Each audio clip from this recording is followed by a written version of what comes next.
अपनी ट्रेडिंग सीख रहे होते हैं तो ट्रेडिंग के चार फेज हमारे सामने निकल के आते हैं लाइफ में। फर्स्ट फेज होता है जब हम एकदम बिगिनर होते हैं, हम वहां पे सीख रहे होते हैं कि कैसे क्या होता है। तो वहां पे बेसिकली चार्ट पे सब कुछ हो जाने के बाद हमें समझ में आता है कि ऐसा ऐसा हुआ। सेकंड फेज होता है जब हमें थोड़ा थोड़ा आइडिया लगने लगता है, थोड़ा बहुत हम समझ चुके होते हैं, तो पता चलने लगता है कि अब आगे क्या हो सकता है, चार्ट में प्राइस कैसे रिएक्ट कर सकता है। फिर हमारे सामने आता है ट्रेडिंग का थर्ड फेज, जो कि सबसे ज्यादा इंपॉर्टेंट होता है। ऐसा इस वजह से है क्योंकि सेकंड फेज में हमें ये तो समझ में आने लग गया कि चार्ट ऊपर की साइड मूव करेगा या नीचे की साइड ब्रेक डाउन करेगा या फिर साइडवेज बिहेव करेगा, पर उसे हमें ट्रेड किस तरह से करना है, किस सेटअप को यूज करना है, खुद का सेटअप कैसे बनाए, ये सब हम थर्ड फेज में सीखते हैं। उसके बाद फोर्थ एंड फाइनल फेज आता है जहां पे हम ट्रेडिंग में ऑलरेडी सब कुछ सीख चुके होते हैं जितना हमारे को नेसेसिटी रहती है। बस सिर्फ उस सीखी हुई लर्निंग्स को अपनी लाइफ में इंप्लीमेंट करके एक्सपीरियंस को हम गेन करते हुए जाते हैं, अपनी गलतियों को इंप्रूव करते हुए जाते हैं। इन चारों फेज में से आपकी लाइफ में अभी कौन सा फेज चल रहा है, एक बार वीडियो को पॉज करके कमेंट करके जरूर बताएं।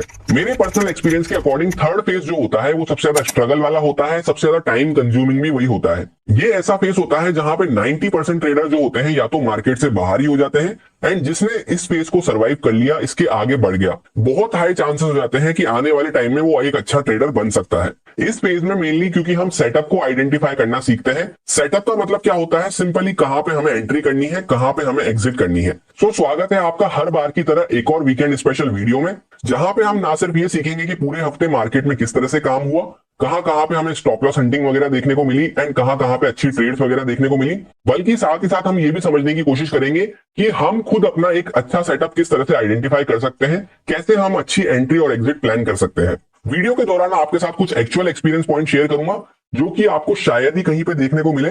ऐसे कोई भी घिसे पिटे पॉइंट्स नहीं रहेंगे जो आपको हर दूसरी तीसरी वीडियो में देखने को मिलते हैं, इसलिए ध्यान से देखें वीडियो को, ध्यान से पूरी नॉलेज को ग्रैब करें।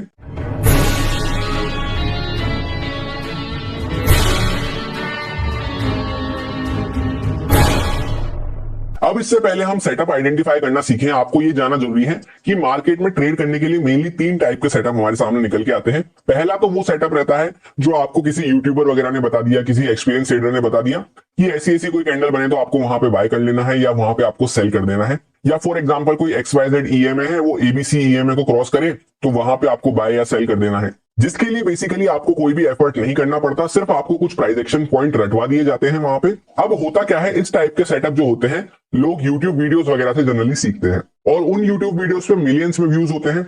यानी आप सोच सकते हैं कितने सारे लोगों को ये बात पता है कि इस तरह का सेटअप बनता है तो ऐसा होता है, तो आप खुद सोच सकते हैं उसकी एक्यूरेसी क्या ही होती होगी। 50% या उससे भी कम की इनकी एक्यूरेसी रहती है। ऐसा इस वजह से है क्योंकि 99% जो ट्रेडर्स आते हैं मार्केट में, स्पेशली न्यू ट्रेडर्स, उनको चाहिए क्विक सक्सेस। वो ना तो ट्रेडिंग को सीखना चाहते हैं, ना समझना चाहते हैं, साइकोलॉजी, इमोशंस वगैरह सब वो साइड में रख के वो चाहते हैं कि सिर्फ उनको कोई ऐसा बता दे कि यहाँ पे बाय कर लो, यहाँ पे सेल कर दो। पर मैं आपसे ही ये क्वेश्चन करता हूं, क्या सिर्फ एक प्राइस एक्शन पॉइंट को या एक सेटअप को रट लेने से आप ट्रेडर बन जाएंगे मार्केट में, आपको मार्केट की समझ हो जाएगी? इनिशियल टाइम में भले ही आप एक आध प्राइस एक्शन पॉइंट वगैरह को रट के सिर्फ उसी उसको प्रैक्टिस कर सकते हैं, पर एट द एंड अगर आपको आगे ग्रो करना है, स्टेप बाय स्टेप आगे चलना है, लॉन्ग टर्म मार्केट में टिके रहना है, तो आपको मार्केट के साथ चेंज होना भी पड़ेगा, आपको नई नई चीजें भी सीखनी पड़ेगी, जिससे कि आप खुद इंडिपेंडेंट होकर डिसीजन बना सके कि मार्केट यार ऊपर जाएगा तो मेरे को क्या करना है, नीचे जाएगा तो क्या करना है, साइडवेज रहेगा तो मेरे को क्या करना है।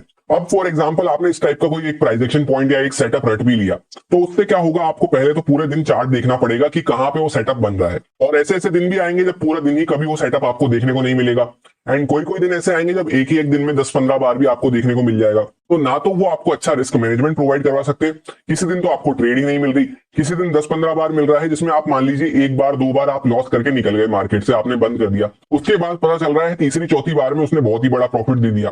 पर होता क्या है, वीडियोस वगैरह पे व्यूज कमाने के लिए या आपको शॉर्ट वीडियोस दिखाने के लिए कि आपको ये पता चल सके कि यार सिर्फ इतना सा ही तो करना है आपको। ऑब्वियसली जब मैं किसी को बताऊंगा कि यार तुम सिर्फ इतना सा करके एक प्रॉफिटेबल ट्रेडर बन सकते हो, हजारों करोड़ों कमा सकते हो, तो वो उसके मन में लालच आएगा, वो अट्रैक्ट होगा, देखना चाहेगा कि क्या है ऐसी चीज, तो उस वजह से आपको ये सेटअप वगैरह दिखाए जाते हैं। पर असलियत में, हकीकत में आप इनको यूज करने लगेंगे या कोई करता हो तो कमेंट करके बताना कितना ये काम करते हैं, कितना ये नहीं करते हैं। तो मैं पर्सनली ना तो कभी इनको यूज करता हूं, ना ही प्रमोट करता हूं। पता मेरे को इस तरह के 100 सेटअप है, पर आपके वो कुछ भी काम नहीं आएंगे, उल्टा आपको बर्बाद ही करेंगे। उसके बाद सेकंड टाइप का जो सेटअप रहता है वो मेरा पर्सनल फेवरेट सेटअप है, जो मैं हर न्यू ट्रेडर को रिकमेंड करता हूं, जिससे आपका इंप्रूवमेंट भी होगा एंड लॉन्ग टर्म में आपको बहुत अच्छे रिजल्ट्स मिलेंगे। मेरे को पर्सनली इससे बहुत इंप्रूवमेंट हुआ था अपनी ट्रेडिंग में। ये रहता है कि आपको एक सबसे पहले प्लान तैयार करना है, चार्ट को एनालिसिस करते हुए।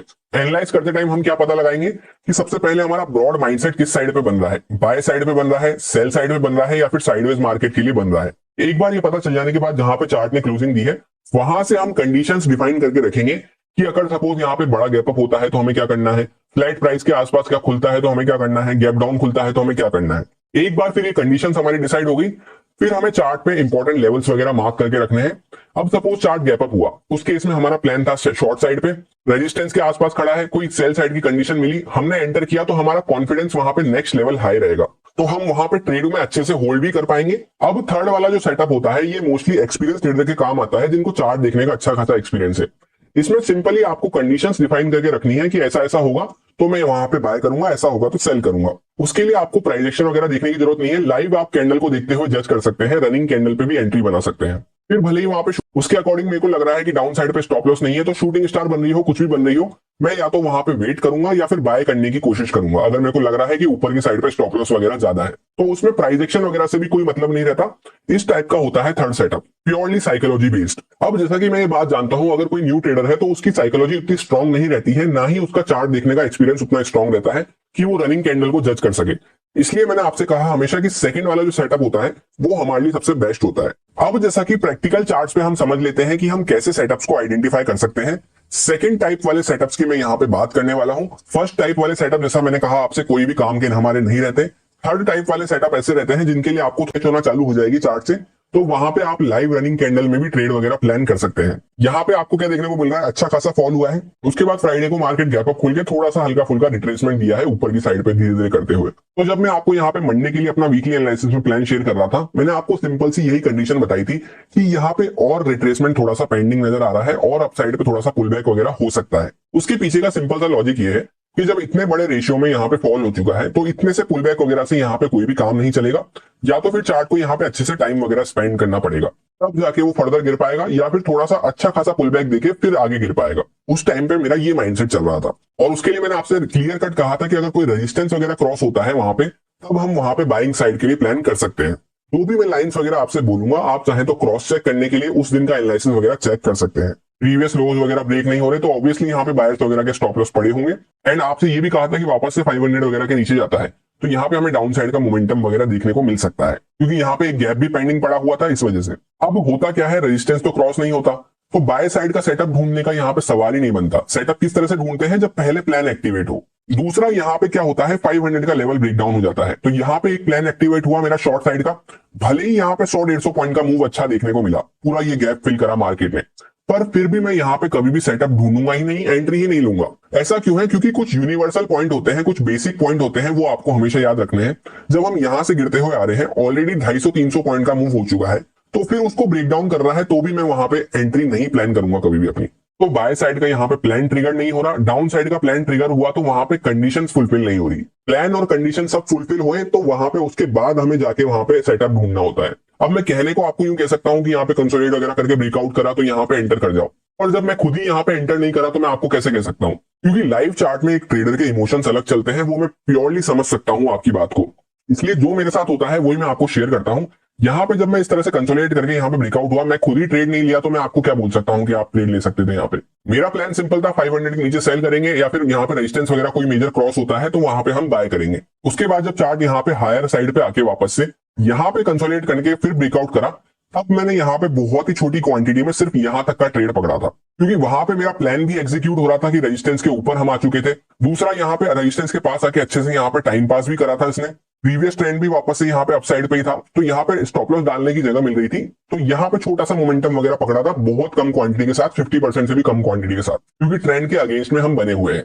उसके बाद आगे क्या हुआ क्या नहीं, अब मैं इसमें सोचूं कि यार मैं ट्रेल करता तो और अच्छा प्रॉफिट मिल जाता, तो ये सब गलत बात हो जाती है। हमें हमारा प्लान एग्जीक्यूट करना है, स्टॉप लॉस रखना है, प्रॉपर टारगेट हो निकल जाना है, या फिर टारगेट हो ट्रेल कर लेना है।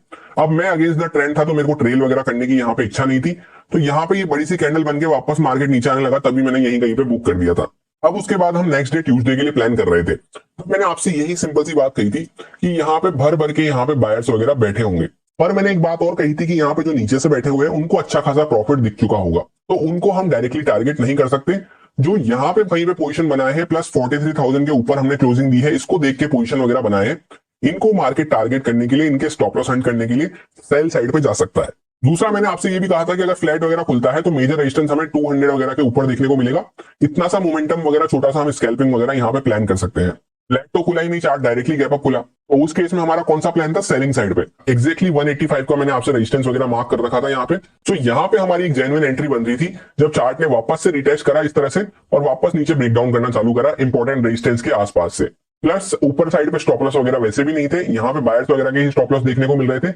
ये भी आपको क्लियर कट कहा था कि यहाँ के लोग भी यहाँ पे ट्रेल करना चालू कर दिए होंगे, इसलिए चार्ट एक्जैक्टली यहाँ तक आया। मैंने पर्सनली यहाँ पे स्टॉप लॉस डाल के यहाँ पे एंट्री बनाई थी, जिसको मैंने यहाँ कहीं पे वापस बुक करा था जब वापस से स्ट्रॉन्ग ग्रीन कैंडल्स वगैरह बनने लगी थी। अब जैसे फॉर एग्जाम्पल कोई यहाँ पे इस तरह से फॉल करता हुआ चार्ट आया और इतनी बड़ी कैंडल बनी, तो वो सोचे यहाँ से बाय की साइड मार्केट भग जाएगा, तो ये गलत बात हो गई यार। ट्रेंड हम नेगेटिव साइड में बने हुए हैं ऑलरेडी। आप देखेंगे तो यहाँ से पहले एक ब्रेकआउट हुआ, यहाँ से बायर्स एंटर हुए, यहाँ पे क्लोजिंग प्राइस का ब्रेकआउट हुआ जहां पे मैं खुद भी एंटर हुआ था, यहाँ पे लोग एंटर हुए।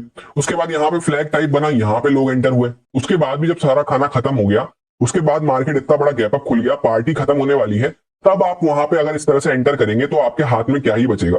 ऊपर साइड पे कोई स्टॉप लॉस ही नहीं है तो आपके हाथ में वहां पे क्या बचेगा। तो ये गलत बात हो जाती है। प्राइस एक्शन गलत नहीं होता, प्राइस एक्शन को देखने का नजरिया और देखने की जगह गलत होती है। जैसे यहाँ से लोग सेलर्स बैठ चुके हैं, सपोज आप नहीं बैठे, हम नहीं बैठे, कोई बात नहीं, पर कोई तो बैठा है यहाँ से जब भी चार्ट गिरा है, तो यहाँ से उसको जब अच्छा प्रॉफिट दिख चुका है, फिर दूसरी बार यहाँ पे सेकंड चांस मिली, सेकंड चांस में लोग और सेलर्स एंटर हुए, मैं खुद भी एंटर हुआ, फिर यहाँ से उसके बाद भी अच्छे से कंसोलिडेट वगैरह करके उसका ब्रेकडाउन हुआ तो और सेलर्स एंटर हुए होंगे। तो जब यहाँ पे 3-4 बार लोगों को चांस मिल चुका है तो यहाँ पे नीचे खाना और नहीं बचता है। हमेशा कोशिश करें या तो फर्स्ट एंट्री में या फिर सेकंड एंट्री में घुसने का। एकदम बाद में आओगे तो वहां पे कुछ भी नहीं बचेगा। अब लोग क्या सोचते हैं कि यार इतना गिरता ही जा रहा है तो यहाँ से इस तरह से गिर जाएगा, ऐसे नहीं होता कभी भी चार्ट पे। बहुत रेयर एक्स्ट्रा ऑर्डिनरी डेज मिलेंगे जो वहां पे चार्ट गिरता ही जा रहा है, गिरता ही जा रहा है, या बढ़ता ही जा रहा है, बढ़ता ही जा रहा है। वो कोई न्यूज वगैरह की वजह से हो सकता है। तो हमेशा कोशिश करें सबसे फर्स्ट एंट्री में एंटर करने की। फर्स्ट एंट्री अगर बाई चांस मिस हो जाए तो सेकंड एंट्री में एंटर कर जाए। फर्स्ट एंट्री वैसे सबसे बेस्ट होती है, सबसे बड़ा मूव देती है, सबसे अच्छा रिस्क रिवॉर्ड मिलता है, सबसे फास्ट मोमेंटम मिलता है। उसके बाद सेकंड वाली सेकंड बेस्ट होती है। उसके बाद थर्ड वाली आप देख सकते हैं, थर्ड वाली और कम बेस्ट होती है। और फोर्थ का तो चांस ही नहीं बनता, फोर्थ तो कभी कभी मिलती है। जैसे यहाँ पे भी आप देख सकते हैं, एक एंट्री मिली, दूसरी एंट्री मिली, तीसरी एंट्री मिली, चौथी एंट्री जनरली नहीं मिलती है या फिर बेकार मिलती है एकदम ही। फिर दोबारा से वेट करें, दोबारा से जब यहाँ पे और बायर्स वगैरह के स्टॉप लॉस क्रिएट हो गए तो उसके बाद हम ट्रेंड भी डाउन साइड का ही बना हुआ है। तब फिर वापस से यहाँ पे जैसे मैंने आपको इंड्यूसमेंट टेक्निक वाली वीडियो में समझाया, यहाँ पे इंड्यूसमेंट क्रिएट हुआ, उसके बाद अच्छा खासा एम पैटर्न बना, तो यहाँ पे आप रिवर्सल ट्रेड ले सकते हैं। बायर्स वगैरह के स्टॉप लॉस भी आपको दिख रहे हैं। इस तरह से चीजों को कंबाइन करके सेटअप को आप आइडेंटिफाई कर सकते हैं। आप में से काफी सारे लोगों के डीएम्स आ रहे थे, कमेंट्स आ रहे थे कि सर हमें सेटअप समझ में नहीं आता, एंट्री एग्जिट कैसे लें समझ में नहीं आती। तो सेटअप कुछ अलग नहीं होता, वही कैंडल्स हैं, वही चार्ट पैटर्न है, सब बस देखने की जगह और देखने का नजरिया अलग अलग होता है। चीजों को कंबाइन करके जब देखना चालू करोगे, यहाँ पे अच्छा खासा इंड्यूसमेंट हुआ नीचे बायर्स वगैरह के स्टॉप लॉस से, लेकिन मैंने ये ट्रेड नहीं लिया। पर बाद में जब मार्केट बंद हो गया तब मैं सोच रहा था कि यार इतना बढ़िया ट्रेड था यहाँ पे। उसके बाद जैसा कि हम यहाँ पे वेडनेसडे का प्लान कर रहे थे इस चार्ट को देखते हुए, तो मैंने आपसे यही कहा था कि यहाँ पे सेलर्स को अच्छा प्रॉफिट देखने को मिल जाएगा अगर चार्ट गैप डाउन वगैरह खुलता है। तो गैप अप वगैरह खुलता है तो फिर यहाँ पे भले सेलर्स वगैरह पैनिक कर सकते हैं, उनके स्टॉप लॉस वगैरह यहाँ पे मिल जाएंगे। एंड एक प्रोबेबिलिटी वाला पॉइंट और समझाया था, प्रोबेबिलिटी बहुत ज्यादा इंपॉर्टेंट होती है, भले स्टॉप लॉस हंटिंग हो, सेटअप हो, कुछ भी हो। मैंने आपसे कहा था कि 2 एक्सपायरी ऑलरेडी ट्रेंडी हो चुकी है बैंक निफ्टी की, तो थर्ड एक्सपायरी भी यहाँ पे ट्रेंडी हो ये बहुत कम चांसेस है। एंड आप देख सकते हैं डॉट टू डॉट, मैंने आपसे कहा था छोटे छोटे मूव्स पकड़ते हुए चलना, एकदम मार्केट पूरा साइडवेज बना रहा। प्लस स्टॉप लॉस हंटिंग से भी आप समझेंगे तो यहाँ पे जब स्टॉप लॉस, इनको तो प्रॉफिट दिख चुका, डाउन साइड पे एज सच कोई स्टॉप लॉस वगैरह हमें देखने को नहीं मिल रहे। जो थे बायर्स वगैरह के स्टॉप लॉस वो मार्केट पहले यहाँ पे खाया, उसके बाद दोबारा बायर्स को बिठाया, दोबारा खा लिया। तो यहाँ पे बायर्स वगैरह के भी स्टॉप लॉस नहीं थे कोई खास, 500 के लेवल वगैरह तक के नीचे नहीं गया, तो यहाँ पे और डाउन साइड का मूव आ नहीं सकता क्योंकि बायर परेशान हो नहीं रहे, सेलर भी परेशान नहीं हो रहे क्योंकि उनका ऊपर हो चुका है मामला। और तो और प्रोबेबिलिटी भी हमें यही इशारा कर रही थी, मार्केट पूरा साइडवेज हो गया। इस दिन मैंने कोई भी ट्रेड नहीं ली, 0 ट्रेड में यहाँ पे मैंने क्लोज किया है। तो ये भी आपको समझना पड़ेगा कि किस दिन आपको एंटर करना है, किस दिन आपको नहीं करना मार्केट में। उसके बाद नेक्स्ट डे थर्सडे पे मेरा सिंपल सा प्लान था, मैंने आपको बताया था कि यहाँ पे एक टाइट रेंज बन रही है, बायर्स आए होंगे, सेलर्स आए होंगे, दोनों यहाँ पे अच्छे से होल्ड करके बैठे होंगे जब तक यहाँ पे किसी को डर नहीं लग रहा। अचानक से मार्केट गैप अप खुल गया, गैप अप भी बहुत बड़ा गैप अप हमें देखने को मिला। हल्का फुल्का गैप अप खुलता तो बहुत ही बड़ा मूव हमें बाइंग साइड पे देखने को मिलता। पर बहुत बड़ा गैप अप खुल गया। अब गैप अप गैप डाउन तो हमारे हाथ में नहीं है। यहाँ पे फेड मीटिंग का अनाउंसमेंट वगैरह आया था, मैंने आपको टेलीग्राम पे भी शेयर किया था। उस वजह से यहाँ पे हमें गैप अप देखने को मिला। एग्जैक्टली कहाँ पे 43,000 वगैरह के ऊपर। तो हुआ क्या, यहाँ पे जो लोग यहाँ पे सेल वगैरह करके बैठे थे, प्लस यहाँ पे सेल करके बैठे थे, यहाँ पे सेल करके बैठे थे, उन सबकी पोजीशन जब खतरे में आ गई तो मार्केट ने यहाँ पे उनको सबको टारगेट कर लिया। बहुत अच्छा 200-250 पॉइंट का हमें मूव देखने को मिला गैप अप होने के बाद भी। उसके बाद एग्जैक्टली मार्केट यहाँ पे रेजिस्टेंस वगैरह के पास पहुंच गया। यहाँ पे मैंने खुद ने 25% क्वांटिटी के साथ सिर्फ प्लान किया था, वो भी यहाँ पे जब वापस से सस्टेन करने लगा ऊपर की साइड पे 43,000 के ऊपर। उसमें छोटा मोटा यहाँ पे प्रॉफिट बना क्योंकि क्वांटिटी बहुत ही कम थी, और उसको वापस से जब यहाँ पे रिवर्स होने लगा तो मैंने यहाँ पे बुक कर दिया। बहुत छोटा सा प्रॉफिट देखने को मिला, पर क्या कर सकते हैं, प्लान था कि यहाँ पे कहीं पे खुलता तो बहुत अच्छा मूव देखने को मिलता, पर खुला ही इतना ऊपर। तो ये हमारे हाथ में नहीं रहता, पर फिर भी प्लान के अकॉर्डिंग अगर मूव कर रहा है तो यहाँ पे एंटर कर लिया। अब जैसे मैंने तो यहाँ पे प्लान के अकॉर्डिंग यहाँ पे एंटर कर लिया, पर आप न्यू ट्रेडर है तो मैं आपको सजेस्ट करूंगा आप कभी भी ऐसी एंट्री ना लें जिसमें आपको स्टॉप लॉस वगैरह लगाने की कोई मेजर जगह ना मिल रही हो। और उसके बाद यहाँ से पूरा चार्ट वापस से रिवर्स कर दिया, पर ये मेरे कुछ भी प्लान का पार्ट ही नहीं था। मेरे को लगा यहाँ पे चार्ट ऊपर जाके वापस से थोड़ा होल्ड वगैरह करेगा, उसके बाद फिर अगले दिन हम देखेंगे कि क्या होता है। उसके बाद नेक्स्ट डे था फ्राइडे, जब मैंने आपको एनालिसिस दिया फ्राइडे का, तो मैंने आपसे यही कहा था कि मार्केट में एक दिन गैप अप खुल के मार्केट सीधा भग के ऊपर वापस नीचे आ चुका है। तो मैंने आपसे यही कहा था कि अगर यहाँ पे भी गैप अप हमें देखने को मिलता है तो या तो मार्केट फर्स्ट टिक के साथ ही गिरना चालू कर देगा, इस तरह से तो नहीं करने वाला बिल्कुल, या फिर अगर यहाँ पे 200 वगैरह के ऊपर सस्टेन कर जाता है तो यहाँ पे हमें बाइंग साइड वगैरह के मूव देखने को मिल सकते हैं। अब होता क्या है, मैंने 200 वगैरह के आसपास यहाँ पे प्लान किया था कि अगर गैप अप वगैरह होता है तो बहुत अच्छा मोमेंटम वगैरह देखने को मिल सकता है, पर मार्केट खुलता ही डायरेक्ट 350 वगैरह के आसपास है। तो इतना पॉइंट जब ऑलरेडी जा चुके हैं तो यहाँ पे बड़ा मोमेंटम तो हम प्लान नहीं कर सकते। ट्रेंड के भी हम अगेंस्ट में बने हुए हैं, डाउन ट्रेंड में बने हुए हैं। तो यहाँ पे भी एकदम 25% क्वांटिटी के साथ मैंने जब ये हैमर कैंडल के ऊपर हाई मार्केट क्रॉस कर रहा था तब यहाँ पे छोटी सी ट्रेड करी थी, जिसमें प्रीमियम में ज्यादा कुछ नहीं 40-45 पॉइंट के आसपास का मुझे प्रॉफिट देखने को मिला। क्वांटिटी कम थी तो प्रॉफिट भी बहुत ही कम देखने को मिला। सो सिंपली आपको बताऊं तो सेटअप कुछ भी नहीं रहता, सेटअप वही नॉर्मल प्राइस एक्शन है, वही कैंडल्स वगैरह है। जैसे यहाँ पे हैमर कैंडल पे मैंने ट्रेड लिया, मेन इंपॉर्टेंस जो रखता है वो रखता है कि आपका डायरेक्शन पहले एकदम क्लियर रहना चाहिए, आपकी कंडीशंस और आपकी प्लेस, किस प्लेस पे आपका क्या डायरेक्शन है। जैसा मेरा यहाँ पे गैप अप के केस में सिंपली बाय साइड का प्लान था, तो मैं बाय साइड की अपॉर्चुनिटी ढूंढूंगा, इसलिए मुझे यहाँ पे हैमर कैंडल दिख पाया। अब किसी का यहाँ पे सेल साइड पे प्लान होगा तो उसको सेल साइड की अपॉर्चुनिटीज दिख रही होगी, उस तरह से होता है मार्केट में। तो जो लोग सेटअप वगैरह के पूछ रहे थे, आई होप आपको क्लियर हो गया होगा। सेटअप कुछ भी नहीं होता, नॉर्मल प्राइस एक्शन होता है। जब वो आपके प्लान आपकी साइकोलॉजी के साथ वर्क करता है, आपकी कंडीशन के साथ वर्क करता है, तो आपको बहुत ही फ्रूटफुल रिजल्ट वगैरह देखने को मिलते हैं, बहुत ही अच्छा रिस्क रिवॉर्ड वगैरह देखने को मिलता है। प्लस जैसे कुछ यूनिवर्सल पॉइंट वगैरह होते हैं कि ज्यादा चल गए तो क्वांटिटी कम कर लो या फिर ट्रेड को अवॉइड कर दो, ये सब आपको ध्यान में रखना होता है जिससे कि आप लॉन्ग टर्म में सेफ बने रहे। तो चलिए अब इस वीडियो को यहीं पे खत्म करते हैं। Thank you so much for watching the video. अगर आपके कोई क्वेरी हो तो आप मुझसे कमेंट करके पूछ सकते हो। आई होप आपको ये वीडियो पसंद आया होगा, आप में एज ए ट्रेडर एक वैल्यू एडिशन हुई होगी, आपने कुछ नया सीखा होगा। अगर वीडियो पसंद आया तो मेक श्योर आप वीडियो को लाइक करें, चैनल को सब्सक्राइब करें।